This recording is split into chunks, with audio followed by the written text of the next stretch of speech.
Hi, it's Marco from Italy, and I'm supporting Sunderland since 1990.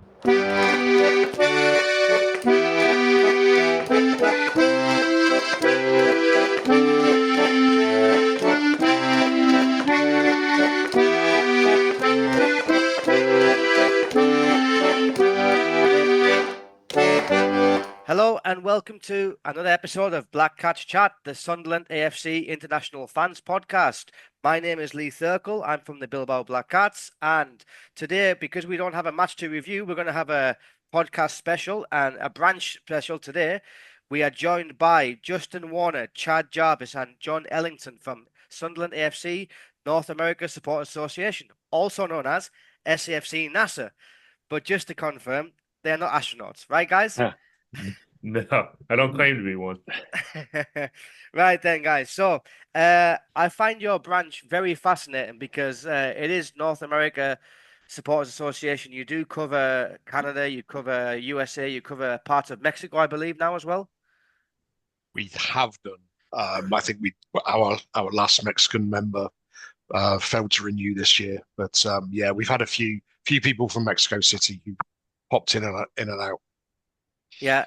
Uh-huh. And Justin, you're the kind of local boy, because you're the Sunderland man. But Chad and John, I think that you're kind of North American by accent, right? So you must have been born there. Yeah, go on, John. Well, I was going to say, if you say by accident, we'd have to check with my mom and my dad. I hope that I was a planned baby, but it could have been an accident. My mom was drinking a lot back in the day, but yeah, I'm similar to John. Yeah, born over here, and yeah, fell in love with red and white. But how did that come about, Chad? I am your typical watch the Netflix documentary and fell in love with the club. I believe when the first season came out, I sent a tweet out that said I have fallen in love with Sunderland AFC and I tagged the club in it, and the club liked it. And the absolute response from supporters, whether it was Sunderland, and there was a few Newcastle, fans in there.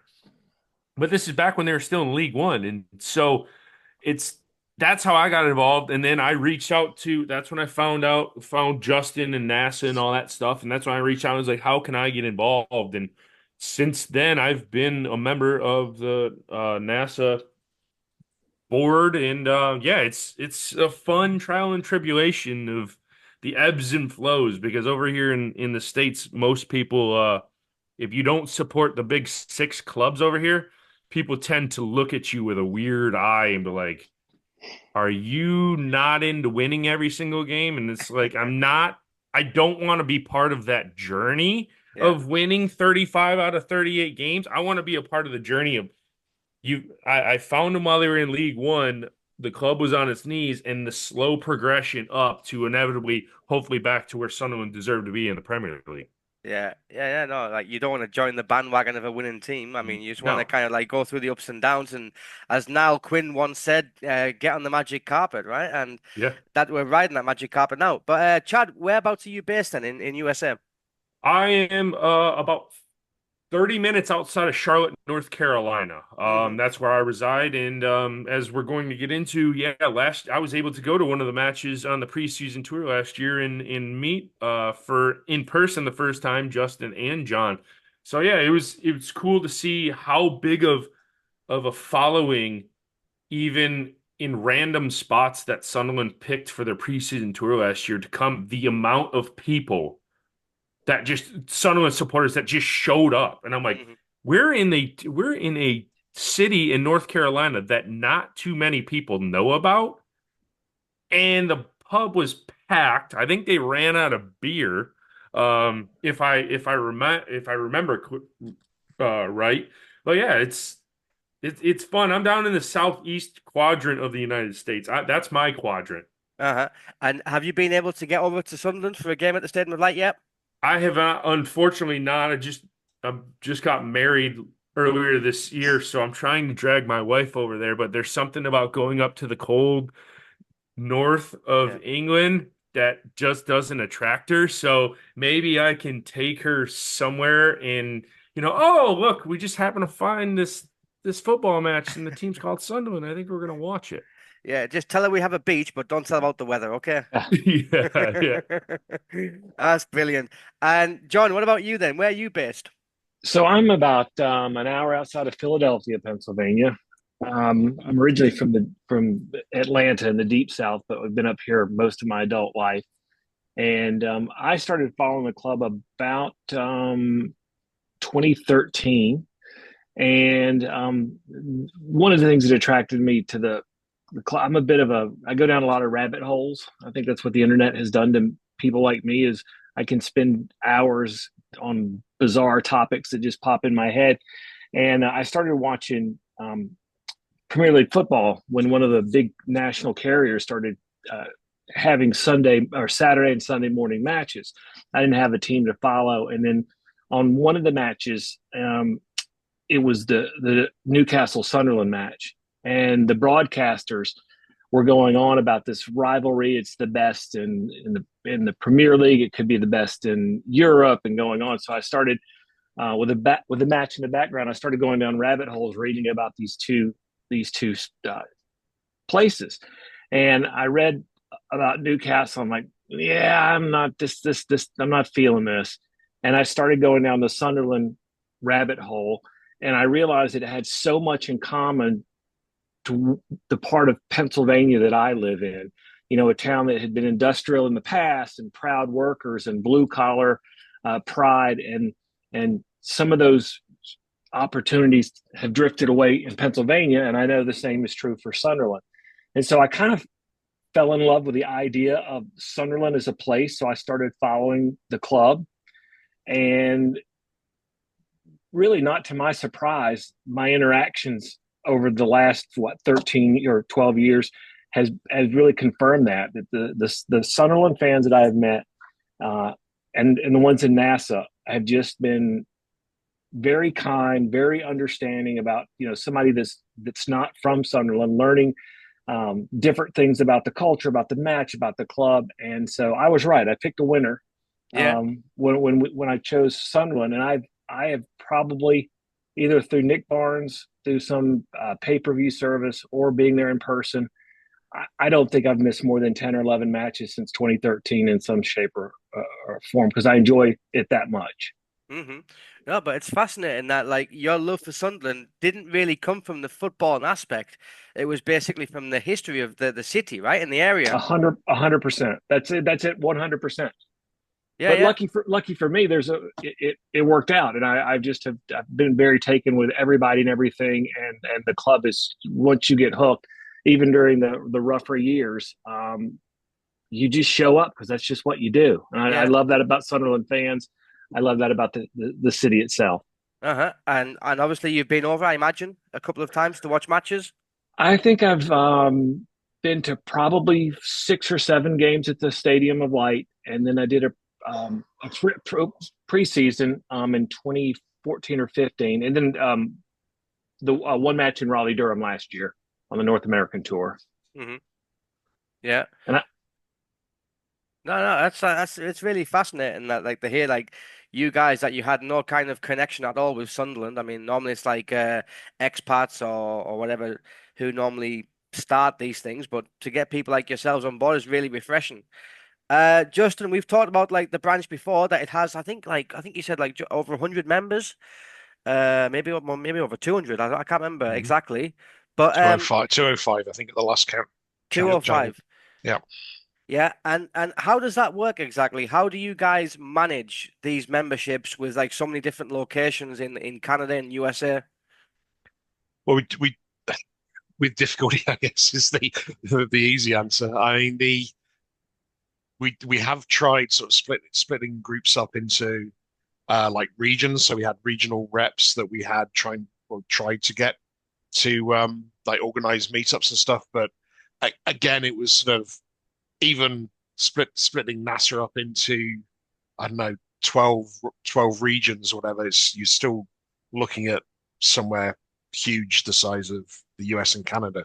So like we had reps who were responsible for like 3 or 4 states that covered probably tens of thousands of square miles, and not necessarily particularly large populations in those.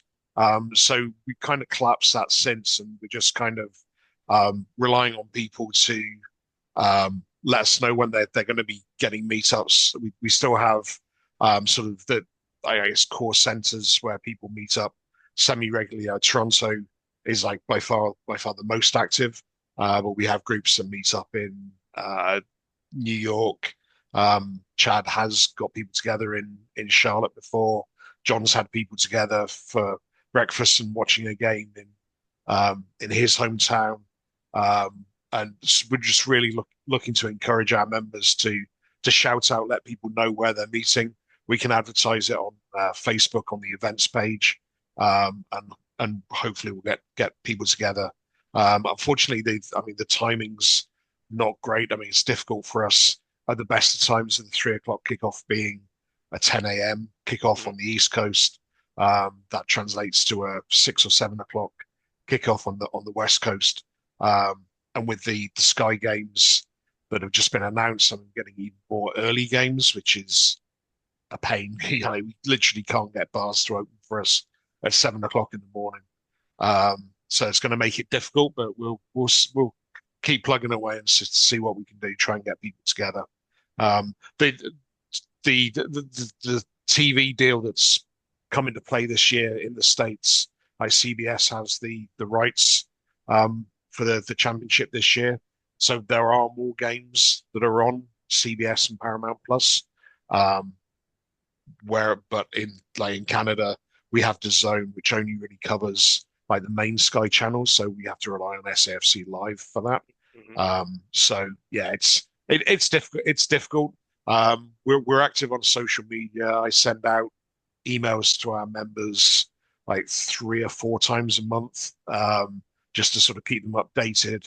And we have online socials once a month as well. It's usually the last Sunday of each month. We host an online social on Google Meets, and people turn up. And we've been lucky. We also do sort of special socials every now and then to try and give people somebody interesting to talk to. So we've had Christian Speakman's come on.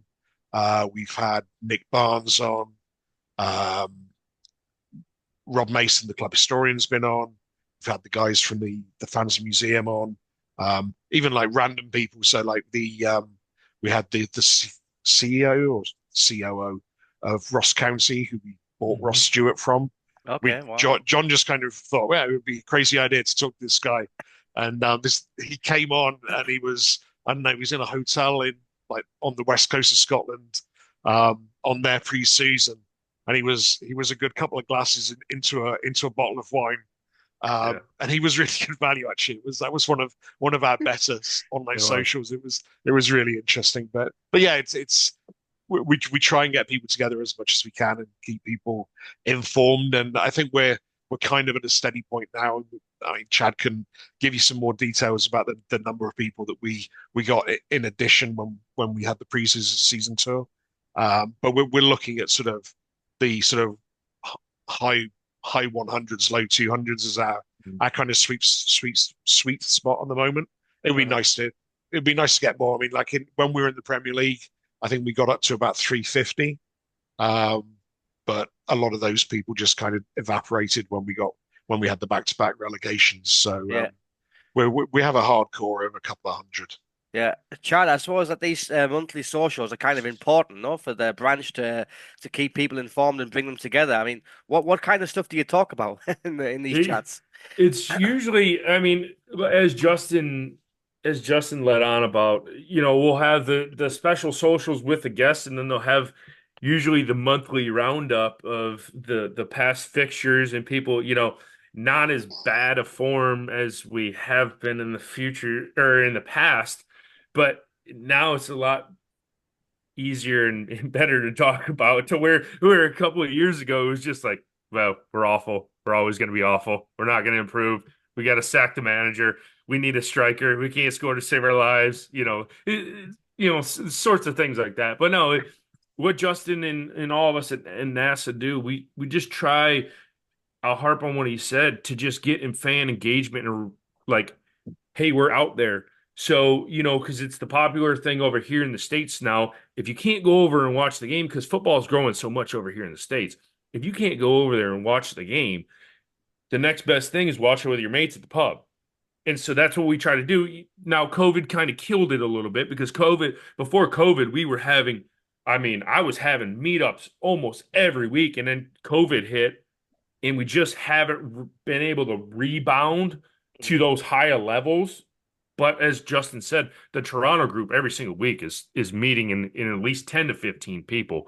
So and like he was saying at the back part of his answer, we did have that uptick because of the US tour, and that the club reached out to us, and we're kind of asking how they should go about it. And people are like, oh, if you're coming over to the States from England, or you're anywhere in the States, NASA's setting up pre-match and post-match places to drink beer and hang out and just talk amongst the other supporters.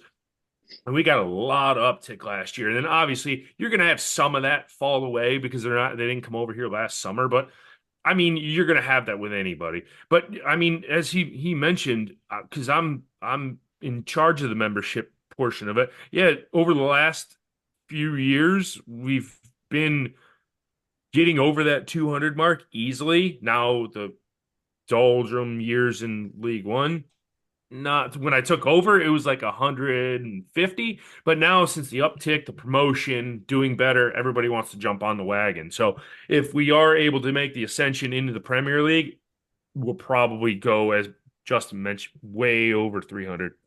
That's good to hear. And as you mentioned there, Chad, the pre-season 2 of 2023, John, this one's for you. So Okay. we played matches in San Antonio, New Mexico, and North Carolina. Now, a lot of fans and Tony Mowbray kind of like scrutinized that, didn't they? Because they thought it was like a strange itinerary. I suppose it was in terms of location, but for the fans over there, I suppose it was like it was really good. I suppose not to get to different places and be able to see them, but for the Yeah, players, I think it was good, but the vast number of miles between New Mexico and North Carolina. I mean, I think what it did, it gave West Coast and East Coast people an opportunity to see other fans and to see the club. I went to the North Carolina match, and there was a large number of people that came over from the United Kingdom. Everybody was very nice. We had a lot of Americans that were there, a lot of Canadians that were there. So it does allow you to have that connection. And if I could just touch on one thing that both Justin and Chad spoke about, I think one of the things that's a little bit different, and I've grown to appreciate Supporters Association in England. There's a branch called the Ellington branch, and I've gone out with those guys just because of the last name, and they treated me very, very well. Everybody was very nice, and I appreciate going to the pub or taking a bus trip down to an away game or even getting an away ticket. But one of the things that I think is important, and it was absolutely crystal clear, I think, in the North Carolina match, is if I'm just some random person and I happen to stumble on Sunderland, and it does happen because look at Chad and Sunderland till I die. If you find NASA, you're going to have somebody to immediately connect with because Justin, the other officers, Rebecca Shaw, Chad, somebody is going to reach out to that person and say, we're here and we're here to help you. And imagine if you don't know anything about anything and you get a direct email from somebody that has a connection to the parent club. It's pretty amazing. And so I think we're not set up for the hanging out and going on away games because we're on the other side of the world. But it does give people the opportunity to feel some sort of connection with each other and the club. And that's pretty amazing considering how far we are and how much of a geographical area. That was completely on display in the North Carolina match where the information was coming out and people knew exactly what bar to go to. They knew about what transportation to take to the facilities. So it was top-notch by the NASA folks for that. They really a credit to them to bringing new fans to the club. And I think the club appreciates that. I know I do. But it's amazing how many people, just their kindness, they bring to follow the club. And that's pretty special. Yeah. Well, you always get the regulars on the pre-season tour trips. I mean, I went to the one in Spain this summer, uh, and it was just so random seeing 2,000 Sunderland fans in the south of Spain, in the middle of nowhere, in a Hmm. small town, just walking to an Irish pub. It was so random. Yeah. But Yep. anyway, Justin, what about the opposition that we played in that year, in that 2023 pre-season? Were they any good? Because there were also like debate about the quality of the teams, whether it was a good enough test for us. What were your thoughts about the opponents? I think, um, yeah, I mean, I guess to pay lip service to the club, it was all about fitness rather than the quality of the opposition. I think most, well, I don't think the teams are all USL or USL2, which is the tier below MLS or the tier below the MLS. So it's not, you're not playing Brazil. But they were decent sides, and I mean they were all in the middle of their season as well, so they were fully fit. I think the challenge with North Carolina was they had an important game coming up the weekend after we played them. Mhm. So they made a lot of substitutions, and they were bringing on like their under 12 team at one point. There were literally kids younger than our kids coming on. So um, it wasn't necessarily the greatest test, but I think the conditions as well played a part. I mean, it, North Carolina in the summer is very hot and sticky. Um, Texas and New Mexico had huge heat wave when we were there, so the players were I think they had to change training times, so they were training earlier in the morning because it was getting so hot. So the conditions, I think, helped them build up their fitness. The opposition, I think, allowed them to have a run around without having to stretch themselves too much. Um, but yeah, it didn't. I guess the proof of the pudding was we didn't do. I mean, I don't know. We started quite well, didn't we, last season? It fell Hmm. away quite quickly. That was a problem. So yeah, I think it was a worthwhile exercise for the Yeah. club's perspective. Yeah, and Chad, I remember seeing on social media that the branch like made personalized scarves, like especially for the tour, right? I mean, I Yep. remember seeing like you made like in I think it was like bulks of 50, I think, because you had to pre-order them. Yeah. Did they go down well? Yeah, they sold like hotcakes. They were anybody and every like I remember I showed up to the game in North Carolina with two grocery bags full of them, and before I could set them down, I had allocated ones that had to go to people that were going to be there, but then the rest of them were just gone. And then you turn around and you're like, well, that was quick. Yeah, it was pretty it was pretty cool to see how quick they would go because everybody's like, "Oh my God, merchandise. Yeah, sure, sign it up." And then I had John had printed off a bunch of NASA stickers a few years back, and I literally had a huge stack of them, and they were gone. I was like, "Okay, cool. Stuff that I didn't think we would get rid of, yeah, gone instantly." Yeah, it was well received. Yeah, and John, in terms of the pre-seasons that we've had over there, like the 2023 and the 2015 one, was there one that you would say was better organized by the club in terms of communication with you guys and organizing events to get in touch with the NASA branch? So, I think it's always, I think you had mentioned that sometimes when you were over in Spain, it feels a little random. I think at times it can be challenging for the club to have effective communication for preseason, but it was the sheer will and perseverance of the officers of NASA that made that happen. So could it have been better from the club standpoint? Absolutely. But ultimately, through just will, knocking on doors, as they say, sending emails, we were able to communicate and got enough information to make it a very successful 2023. Hmm. And I can't speak to the 2015 because I did not, it was out in California and I did not deal with any of that. But as far as 2023, I think communication was good towards the end and enough people got to do what they needed to do to have a really good time. And that was what was important. Yeah. Justin, I think in 2015, was it Ellis Short, like basically turned up in one of the bars and put money behind the bar for people to have a drink? Or am I making that up? Or am I getting mixed up with something? Yeah, they did. The club did a sort of meet and greet with the players, a bar that we used to meet up in Toronto because they did. It was a two-legged affair again. They played two games in California. They played a game against Toronto FC in Toronto, and the final leg was Toronto. So we had a meet and greet with the players and the staff, and yeah, Ellis Short put some money behind the bar, and people had a good time. Yeah. And how is he viewed in your eyes, guys? Ellis Short, I mean, is he hot and cold, or is he respected in your opinion? Chad, I'll give you first hand. I can only go off of what I've seen.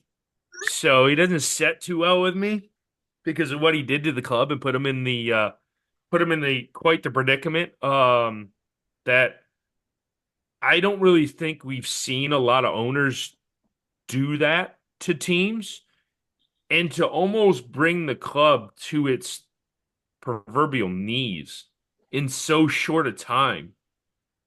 And then like, I'm out of here. Peace. I'm out of here. See ya. Yeah, he wasn't really receptive in or received by me really well. So I'm not a particular fan of him. John? Well, I have to tell you, if I'm recalling my history correctly, I remember Chris Coleman doing an interview saying that he never spoke to Ellis. And after that, Ellis Short, in my eyes, became like Jack Rodwell. I never want to think about either one of those people ever again, because if you, for all accounts, Coleman is a good guy.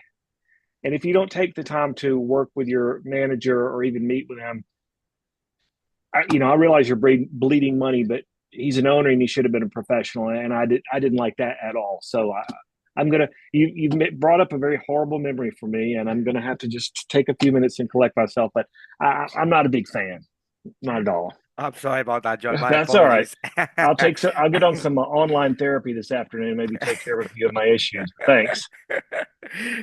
Justin, like Ellis Short, I mean, he did seem like the perfect fit, didn't he? Like, because we were asking, at that time, American billionaires were kind of like flogging the Premier League, and we thought we kind of hit gold, didn't we? When Quinn sold the Drummondville group to him.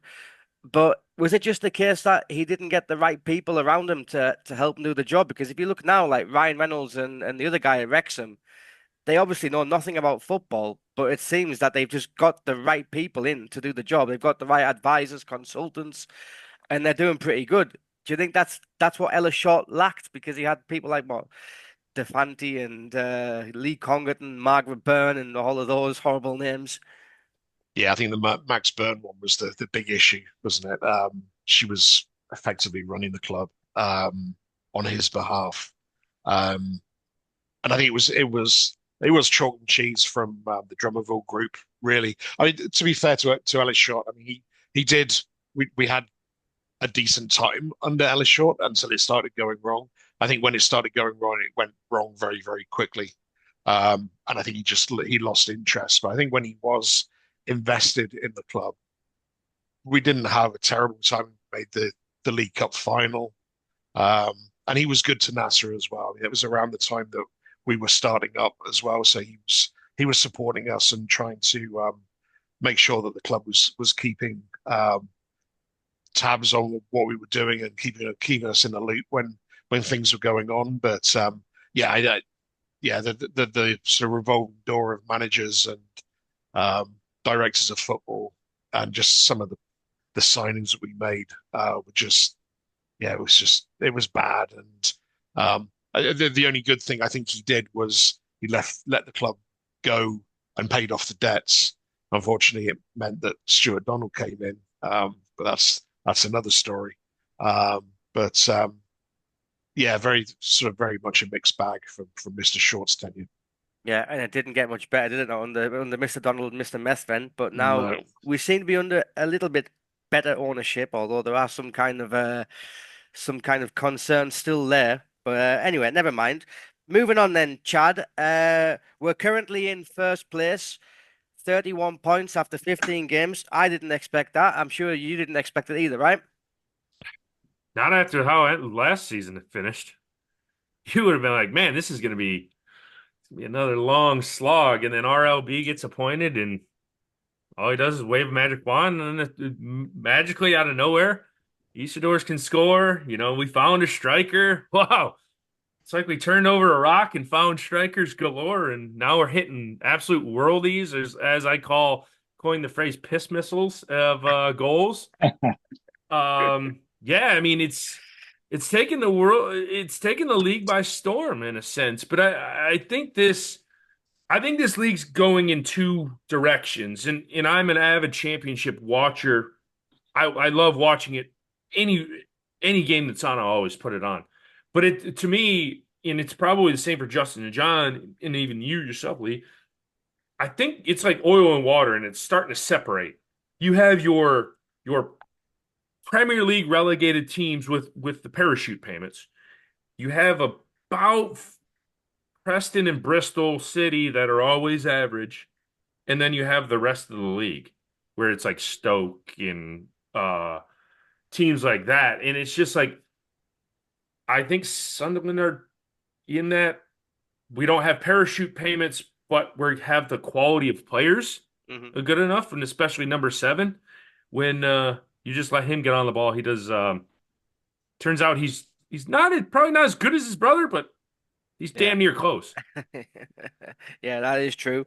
And John, our next 3 games are really tough, aren't they? We've got Millwall, West Brom at home, Sheffield United in the space of 6 days. That's like not a great run of games, is it? When you've got like plenty of injuries and suspensions. Yeah, you know what? I prior to logging on with you today, I wanted to take another look at the table, and I got it. I'm not. Here's the difference between this year and last year. I'm not worried that we can't compete, which is a nice feeling. How it shakes out, obviously, is the proof is going to be when the last whistle blows. But Millwall is tough. They have their last 5 as 4 wins and a draw. We seem to have hit the draw button. It's going to be interesting to see how the players respond after the international break. Now, the few games beforehand, we were in the middle or towards the bottom of the table. So now we're fighting the top end of the table. So I honestly expect the younger players to respond to that well, because it's a bigger challenge. And what is it they say? You play to your competition. So I'm actually looking forward to the next 3. I don't think we're going to be out of the running, and I don't think anybody's going to steamroll over us. So I'm looking forward to being entertained, and I'm very hopeful that we start winning some matches again. No more draws, and definitely no losses. So that's kind of the way I feel about it. Kind of optimistic, believe it or not. Yeah, and you're going to have more therapy, because if they get any more draws, you'll have memories of Jack Ross in League One. That's right. Yeah. Right, Justin, finally then, before we finish, Tony Mowbray had a talk in the other night, and he made some interesting comments saying that he was sacked by a phone call from Christian Speakman. He wasn't told to not play certain players, but it was kind of suggested, and that if he didn't kind of adhere to it, it wasn't taken well. And then the final comment was, if he wasn't 18 and from France, we weren't signing him. What do you make about those comments he made? It's it's hard to know, really. I mean, it feels a little bit revisionist. I mean, I think Tony had unfortunately met his, I wouldn't say he's met his ceiling, but I think that the time was right. I mean, you can make arguments about the method of how he was let go. I mean, it's better than getting a text message, I guess. But it's, I mean, what you do, you got to let people know one way or the other. So yeah, I mean, I'm not hugely surprised about I guess the timing of it. I thought from the way Speakman was going on that there was this sort of succession plan in place, and we would get somebody in quick. I didn't expect Dodds to be in charge for as long as he was, and then the whole Mike Beale thing would set John into another spiral of depression. So probably best to skip that one. But yeah, I mean, I think we all knew what the model was. I think Tony Mowbray knew what the model was when he joined the club. He may not have agreed with it, but he was happy enough when things were going right. It suddenly became a problem for him when things weren't going right. So yeah, I've got sort of mixed feelings about that one, to be honest. I think we're I don't know whether the model has been tweaked to allow us to bring in older, slightly more experienced players, and we have done this season, and I think we're reaping the rewards of that. But I think it's just part of the growing pains of trying to establish ourselves as a club that is able to compete financially by generating money ourselves rather than having to rely on parachute payments or selling the golden sun once a season. Mm-hmm. All right. Thank you for that, Justin. And gentlemen, that's all we've got time for. But I just want to say thank you for your time. I know it's Sunday morning, Sunday afternoon there. So enjoy the rest of the day, and I'll speak to you soon. How are the lads? Right. Thanks. Hello, I'm Enrico from Italy, and I started following Sunderland in 1990. Away the lads! Away the lads!